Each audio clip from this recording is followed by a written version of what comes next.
आज के इस वीडियो में हम कक्षा 6 के गणित से प्रश्नावली 3.2 के प्रश्न संख्या 5 से हम हल करेंगे।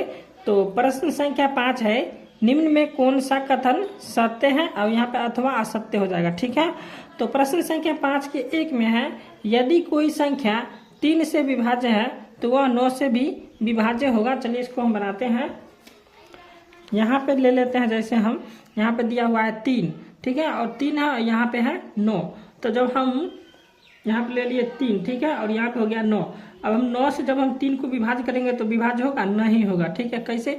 जैसे हम 9 से भाग करेंगे 3 में तो भाग होगा? नहीं होगा। ठीक है, तो यह हो जाएगा हमारा असत्य। तो प्रश्न संख्या 1 हमारा हो जाएगा असत्य। ठीक है, 2 नंबर है, यदि कोई संख्या 9 से विभाज्य है तो वह 3 से भी विभाज्य होगा।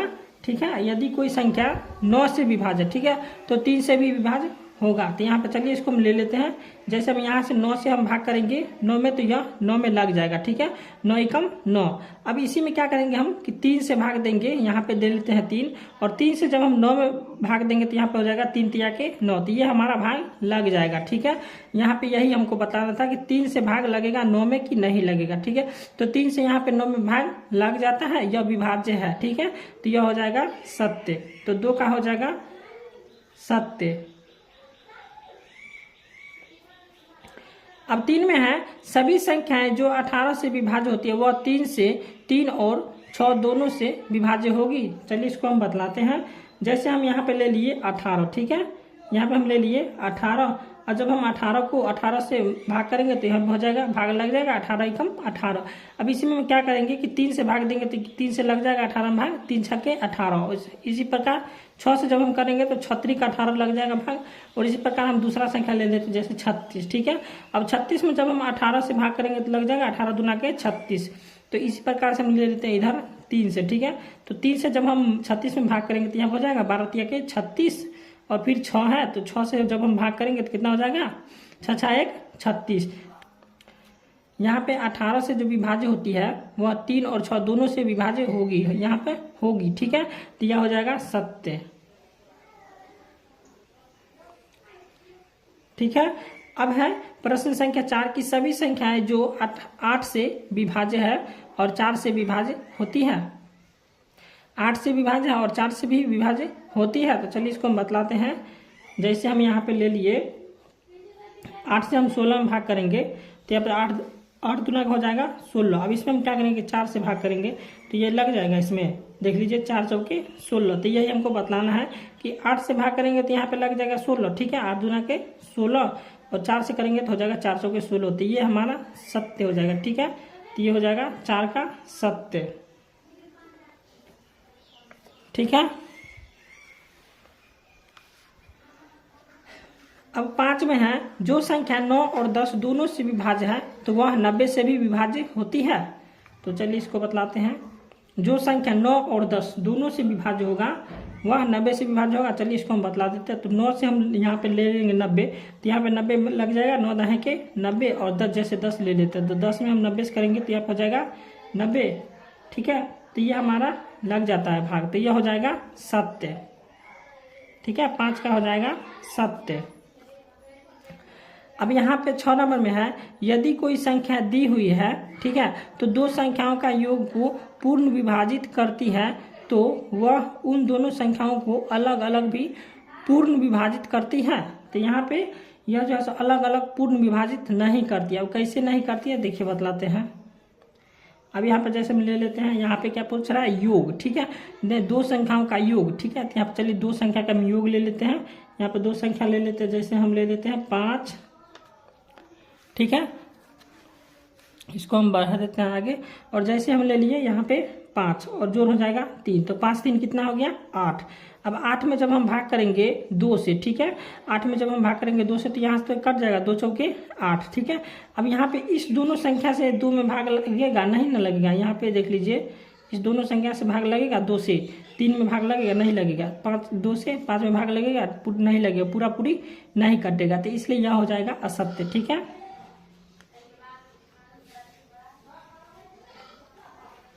अब 7 नंबर में है कि 2 अभाज्य संख्याओं में कम से कम एक अभाज्य संख्या होनी चाहिए। तो यहाँ पे हो जाएगा नहीं होनी चाहिए, ठीक है, तो ये हो जाएगा असत्य, ठीक है। यहाँ पे 7 का हो जाएगा असत्य, ठीक है। और 8 नंबर में है कि 2 क्रमागत विषम संख्याओं का योग सदैव 4 से विभाज्य होता है। चलिए इसको हम बतला देते हैं। विषम संख्या जो होता है, यहाँ पे ले लेते हैं हम 8 का विषम संख्या हम ले लेते, जैसे विषम संख्या हो गया 3, ठीक है, उसके बाद हो गया 5। तो जैसे हम 3 और 5 को ले लिए विषम संख्या, तो 3 और 5 हो गया कितना 8। अब 8 में हमको क्या करना है, देख लीजिए, ये 4 से विभाज्य होता है, तो देख लीजिए 4 दूना के 8 हो जाता है, यह विभाज्य होता है। जैसे दूसरा संख्या हम ले लेते हैं यहाँ पे, जैसे ले लिए हम 7 ले लिए, और उसके बाद हो जाएगा 7 के बाद हो जाएगा 9। तो यहाँ पे 7 और 9 हो गया कितना 16, ठीक है। तो 16 में हम 4 से भाग करेंगे तो यह लग जाएगा, तो यह हो जाएगा सत्य, ठीक है। अब यहाँ पे प्रश्न संख्या 6 है 8, 24 व 32 का क्या करना है हमको कि अभाज्य गुणनखंड निकालना है, ठीक है। तो चलिए इसका हम अभाज्य गुणनखंड निकाल लेते हैं। तो यहाँ पे हो जाएगा 8, ठीक है, इसका हम अभाज्य गुणनखंड निकालेंगे। इसमें पहले हम 2 से लगाएंगे, तो यहाँ पे हो जाएगा 2 चौके 8, उसके बाद हो जाएगा 2 दूना के 4, उसके बाद हो जाएगा 2 एकम 2। अब यहाँ पे लिख लेंगे 8 बराबर हो जाएगा 2 गुने 2 गुने 2, ये हमारा पूरा क्या 2 दूना के 4 और दूना हो जाएगा 8, ठीक है। अब यहाँ पे 24 का निकालना है, तो यहाँ पे निकालेंगे 24 का निकालेंगे। इससे पहले 2 से लगाएंगे, तो 2 यहाँ पे हो जाएगा 12 दूना के 24, और फिर हो जाएगा 2 छक्के 12, और फिर हो जाएगा 2 तिया के 6, उसके बाद हो जाएगा 3 एकम 3। अब 24 का लिख लेंगे, 24 बराबर हो जाएगा 2 गुने 2 गुने 2 गुने 3, ठीक है। यहाँ पे 2 दूना के 4, दूना 8, 3 24, तो ये हमारा पूरा 32 का निकालना है। यहाँ पे निकालेंगे 32 का, तो 32 का निकालेंगे तो 2 से यहाँ पे हो जाएगा 16 दामे 32, यहाँ पे हो जाएगा 2 8 16, ठीक है। अब यहाँ पे हो जाएगा 2 चौके 8, यहाँ पे हो जाएगा 2 दूना के 4, ठीक है, और यहाँ पे हो जाएगा 2 एकम 2। अब यहाँ पे 32 का लिख लेंगे 2 गुने 2, ठीक है, फिर हो जाएगा गुने 2 गुने 2 गुने 2, 5 को 2 है 1 2 3 4 5, तो यही हमारा आंसर हो गया, ठीक है। प्रश्न संख्या 7 है, प्रश्न संख्या 7, निम्नलिखित का सार्वगुणनखंड बताए, ठीक है। तो यहाँ पे 7 का ए में है 4 और 32, इसका क्या करना है कि सार्वगुणनखंड बताना है। तो इसमें देख लेंगे कौन कौन सी संख्या से इसमें भाग लग जाएगा। तो यहाँ पे पहले हम लिख लेंगे 1, ठीक है, 1 में लग जाएगा, उसके बाद लग जाएगा 2 में, और उसके बाद हो जाएगा 4 में, ठीक है। तो 4 का हो गया। अब 32 का निकालेंगे, तो 32 का हो जाएगा 1, ठीक है, उसके बाद हो जाएगा 2, फिर उसके बाद हो जाएगा 4, उसके बाद हो जाएगा 8, उसके बाद हो जाएगा 16, और इसके बाद हो जाएगा 32। अब यहाँ पे 4 में हम जिस संख्या से भाग लगेगा वो संख्या हम लिख लिए हैं, और 32 में भी है जिस संख्या से भाग लगेगा वो हम लिख लिए, ठीक है। अब इसमें देखेंगे कि कौन मिल रहा है, ठीक है। तो इसमें 1 मिल रहा है, तो यहाँ पे लिखेंगे हम 1 सार्वगुणनखंड बराबर हो जाएगा यहाँ पे 1।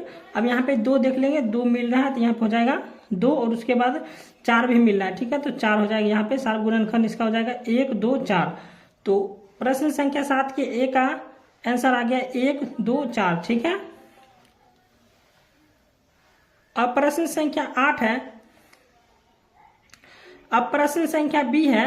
प्रश्न संख्या बी में 8, 32 और 42 का क्या करना है, सार्वगुणनखंड निकालना है। तो यहाँ पे हम इसको पहले लगा देख लेंगे किस किस से भाग लगेगा। 8 में लग जाएगा पहले 1 से, उसके बाद लगेगा 2 से, उसके बाद लगेगा 4 से, और उसके बाद लग जाएगा 8 से, ठीक है। अब 32 में लगाएंगे, तो 32 में लग जाएगा 1 से, फिर उसके बाद 2 से लग जाएगा, उसके बाद 4 से लग जाएगा, उसके बाद 8 से लग जाएगा, उसके बाद 16 से लग जाएगा, उसके बाद 32 से लग जाएगा, ठीक है। अब 42 में लगाएंगे, तो 42 में लग जाएगा 1 से, ठीक है, उसके बाद 2 से, उसके बाद 3 से, उसके बाद हो जाएगा 6 से, उसके बाद 7 से, ठीक है, उसके बाद हो जाएगा 14 से, उसके बाद हो जाएगा 21 से, ठीक है, उसके बाद हो जाएगा 42 से। तो यहाँ पे हम इन सभी को लिख लिए हैं। अब इसमें सार्वगुणनखंड निकालना है हमको, तो इसमें देख लेंगे कौन संख्या मिल रहा है, तो वही हमारा हो जाएगा सार्वगुणनखंड, ठीक है। तो इसमें देख लीजिए 1 मिल रहा है तीनों में, तो यहाँ पर हो जाएगा 1, और 2 मिल रहा है तीनों में, ठीक है, तो यहाँ पर हो जाएगा 2। तो हमारा सार्वगुणनखंड आ गया 1 और 2। अब प्रश्न संख्या सी है, 14, 56 और 28 का सार्वगुणनखंड निकालना है, ठीक है। तो यहाँ पे लिख लेंगे 14 का पहले देख लेंगे, उसके बाद 56 का देख लेंगे, उसके बाद हम 28 का देख लेंगे। तो देख लेंगे पहले 14 में कौन कौन सी संख्या से भाग लगेगा। तो यहाँ पे हो जाएगा पहले 1 से लगेगा, ठीक है, उसके बाद 2 से लगेगा, उसके बाद 7 से लगेगा, उसके बाद 14 से लगेगा। ठीक है, अब यहाँ पे 56 है तो 56 में पहले लगेगा 1 से, उसके बाद लगेगा 2 से, ठीक है, उसके बाद लगेगा 4 से, ठीक है, उसके बाद लगेगा 7 से, उसके बाद लग जाएगा 8 से, ठीक है, उसके बाद लग जाएगा 14 से, उसके बाद लग जाएगा 28 से, ठीक है, और उसके बाद लग जाएगा इसमें भाग 56 से। ठीक है, अब यहाँ पे 28 है तो 28 में लगाएंगे पहले 1 से, ठीक है, उसके बाद 2 से लग जाएगा, ठीक है, उसके बाद लग जाएगा 4 से, उसके बाद लग जाएगा 7 से, ठीक है, 7 चौके 28, ठीक है, इसमें लग जाएगा 7 से, उसके बाद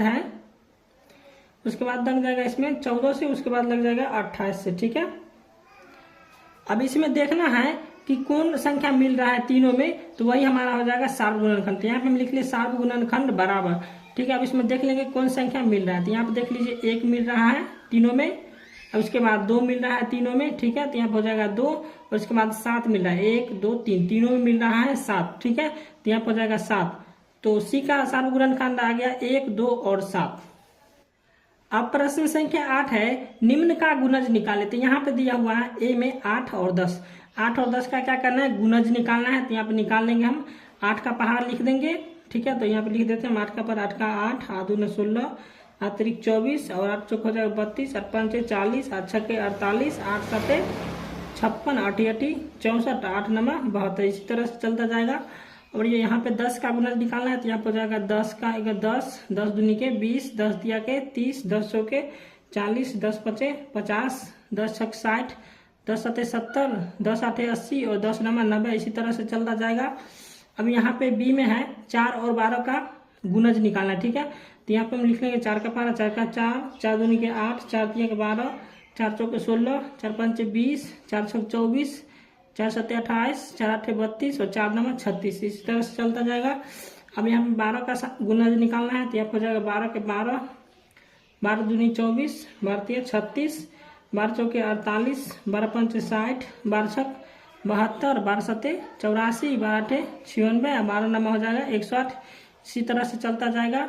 अब यहाँ पे सी में है 3, 5 और 8 का गुणज निकालना है। 3 का निकाल लेंगे पहले, यहाँ पे हो जाएगा 3 का 3, 3 दूनी 6, 3 तिया के 9, 3 चौके 12, 3 पाँचे 15, 3 छक 18, 3 सत्ते 21, 3 आठे 24, 3 नमा 27, इसी तरह से चलता जाएगा। अब यहाँ पे 5 का गुणज निकालना है। तो हो जाएगा 5 के 5, 5 दूनी के 10, 5 तिया के 15, 5 चौके 20, 5 25, 5 छक 30, 5 सत्ते 35, 5 आठे 40, 5 नमा 45, और इसी तरह से चलता जाएगा, ठीक है।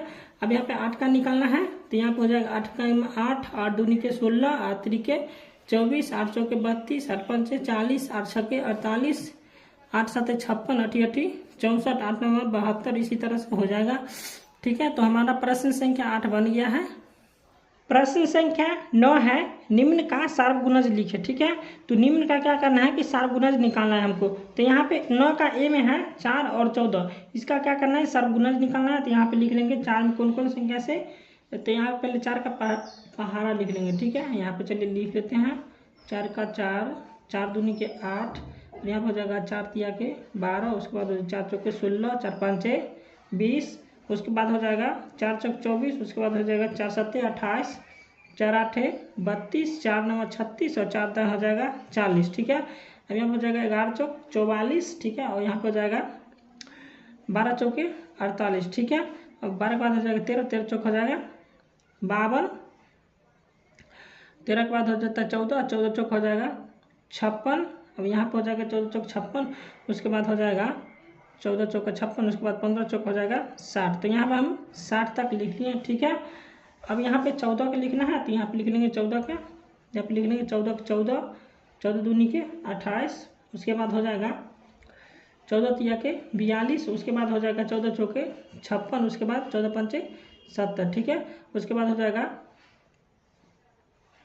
उसके बाद 14 छक 84, उसके बाद हो जाएगा 14 सत्ते 98, 14 आठे 112, और 14 नमा 126, 14 दही के 140। तो यहाँ तक हम लिख लिए हैं। इसमें जो भी संख्या मिल जाएगा दोनों में तो वो हमारा हो जाएगा सार्वगुणज। ठीक है, चलिए इसमें मिला लेते हैं। तो यहाँ पे देख लीजिए 28 और 28 मिल रहा है और यहाँ पे 56 और इसमें भी मिल रहा है 56।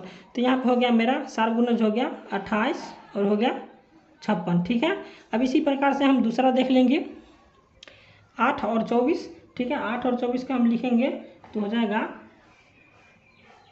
यहाँ पे लिख लेते हैं 8 का पारा, 8 का 8, 8 दूना 16। ठीक है, 8 त्रिक 24, 8 चौके 32, 8 पंच 40, 8 छक्का 48, 8 सते 56, 8 अठी 64, 8 नमा 72 और 8 दहें हो जाएगा 80। ठीक है, 8 दहें 80। अब यहाँ पे 24 का निकालना है, यहाँ पे 24 ही कम 24 दूना 48। ठीक है, और 24 दूना 48 और यहाँ पर हो जाएगा 24 तिया 72 और 24 चौका हो जाएगा 96 और यहाँ पर हो जाएगा 24 5 के 120। ठीक है, अब इसमें हम देख लेंगे कि कौन संख्या मिल रहा है। ठीक है, तो इसमें देख लीजिए कौन संख्या मिल रहा है। यहाँ पे हमको 48 मिल रहा है और इसमें 72 मिल रहा है। ठीक है, तो यहाँ पे हो जाएगा सार्वगुणज जिनका हो जाएगा 48 और 72। ठीक है, अब इसी प्रकार से हम सी नंबर को देख लेंगे। तो सी नंबर में है 6। ठीक है, पहले हम यहाँ पे लिख लेंगे 6 का पारा, छक्का 6, 6 दूने के 12, 6 त्रिक 18 और 6 चौक 24 और 6 पंचे 30। तो यहीं तक हम लिखते हैं। ठीक है, और उसके बाद हम लिख लेंगे 21 का पार्ट। ठीक है, तो 21 एकम 21, 21 दूना 42, उसके बाद हो जाएगा 21 तिया 63। ठीक है, और 21 चौक हो जाएगा 84 और 21 पाँच हो जाएगा 105। ठीक है, अब उसके बाद 27 का पार्ट, यहाँ पर 27 का लिख लेंगे 27 एकम 27, 27 दूना 54 और 27 तिया हो जाएगा 81। ठीक है, अब यहाँ पे क्या करना है कि इसका जो इसी प्रकार से हम लिख लेंगे, इसी तरह से चलता जाएगा। तो यहाँ पर हो जाएगा 6 के जब हम यहाँ पे 6 गुने 63। ठीक है, 6 को जब हम 63 बार पढ़ेंगे तो कितना आएगा 378। ठीक है, तो इतना हमको लिखना पड़ता है, इसलिए हम यहाँ पे इतना ही लिख के छोड़ दिए थे। ठीक है, अब जब 6 को हम 63 बार पढ़ेंगे तो कितना आ जाएगा 378। ठीक है, और इसी प्रकार से आगे जाएगा तो फिर इसका हो जाएगा 6 को जब हम पढ़ेंगे 126 बार। ठीक है, 6 को जब हम 126 बार पढ़ेंगे तो आ जाएगा कितना 756। तो यहाँ पे इतना बार हम लिखते, इससे अच्छा कि हम गुना करके बतला दिए। ठीक है, अब यहाँ पे 21 का है तो 21 का हम बना लेंगे। तो यहाँ पे देख लीजिए, यहाँ पे हम 21 को जब हम 18 बार गुना करेंगे तो कितना आएगा 378 आएगा। ठीक है, 21 को जब हम 18 बार गुना किए तो 378 आएगा। इसी प्रकार से आगे जाएगा और यहाँ पे जब हम करेंगे गुना 21 को जब हम 36 बार गुना करेंगे तो यहाँ पर आ जाएगा 56। ठीक है, तो यहाँ पर गुना कर लेते हैं हम 21। ठीक है, यहाँ पर गुना कर लिया हम 21 गुने हो जाएगा 36। तो 21 को जब हम 36 बार गुना करेंगे तो आ जाएगा कितना 756। ठीक है, अब यहाँ पे 27 है तो 27 को गुना कर लेते हैं। ठीक है, तो यहाँ पे जब हम 27 को गुना कर लेंगे 14 बार तो यहाँ पर आ जाएगा हमको कितना 378। इसी प्रकार से जाएगा। ठीक है, अब यहाँ पे फिर गुना कर लेंगे 27 को जब हम 28 से गुना करेंगे तो यहाँ पर आ जाएगा 756। तो यहाँ पे जो है हमारा सार्वगुणज निकालना है। तो अब हम लिख लेंगे सार्वगुणज बराबर सार्वगुणज बराबर हो जाएगा। यहाँ पे देख लीजिए, इसमें तीनों में मैच कर रहा है और इसमें भी तीनों में मैच कर रहा है 378। ठीक है, और इसके बाद है 756। तो यही हमारा आंसर हो गया। अब प्रश्न संख्या 10 है, निम्नलिखित का अभाज्य गुणनखंड ज्ञात करें। ठीक है, अभाज्य गुणनखंड हमको ज्ञात करना है। तो यहाँ पे 10 का ए में है 540, तो यहाँ पे लिख लेंगे 540। ठीक है, अब इसको भाग लगाएंगे, यहाँ पे 2 से लगाएंगे तो 2 से लगाएंगे तो यहाँ पे आ जाएगा 270 दूना होता है 540। ठीक है, अब यहाँ पे फिर 2 से लगाएंगे तो 2 से यहाँ पे 135 दूना हो जाएगा 270। ठीक है, अब यहाँ पे हम 3 से लगाएंगे तो 45। ठीक है, यहाँ पर आ जाएगा 45, 45 क्या हो जाता है 135। ठीक है, अब यहाँ पे लगाएंगे 3 से हो जाएगा 15 तिया के 45। उसके बाद हो जाएगा 3 से 3 पाँचे 15। ठीक है, और उसके बाद आ जाएगा 5 एकम 5। तो यहाँ पे लिख लेंगे 540 बराबर हो जाएगा 2 गुने 2 गुने 3 गुने 3 गुने 5। ठीक है, अब यहाँ पे बी में है 440 का अभाज्य गुणनखंड निकालना है। तो यहाँ पे लिख लेंगे 440 का अभाज्य गुणनखंड निकाल लेंगे। यहाँ पे 2 से लगाएंगे तो हो जाएगा 220। ठीक है, अब फिर 2 से लगाएंगे तो हो जाएगा कितना 110 दूना हो जाएगा 220। ठीक है, अब 2 से लगाएंगे फिर तो यहाँ हो जाएगा 55 दूना 110। ठीक है, अब यहाँ पे लगाएंगे 55 दूना 110 हो गया। यहाँ पे 5 से लगाएंगे तो 11 5 हो जाएगा 55, यहाँ पे हो जाएगा 11 एकम 11, ठीक है। अब यहाँ पे लिख लेंगे 440 बराबर हो जाएगा 2 गुने 2 गुने 2 और गुने हो जाएगा 5 और गुने हो जाएगा 11, ठीक है। अब यहाँ पे सी नंबर में है 420, ठीक है। अब यहाँ पे 420 का निकालेंगे अभाज्य गुणनखंड, तो यहाँ पे लिख लेंगे 420 और ऐसे कर देंगे, ठीक है। यहाँ पे 2 से लगाएंगे तो 2 से लगाएंगे तो 200, 10 दाम में हो जाएगा 420, ठीक है। अब यहाँ पे 2 से लगाएंगे तो फिर हो जाएगा 105 दाम में 210, ठीक है। अब फिर 2 से लगाएंगे, 2 से नहीं, यहाँ पे लग जाएगा अब 3 से, ठीक है।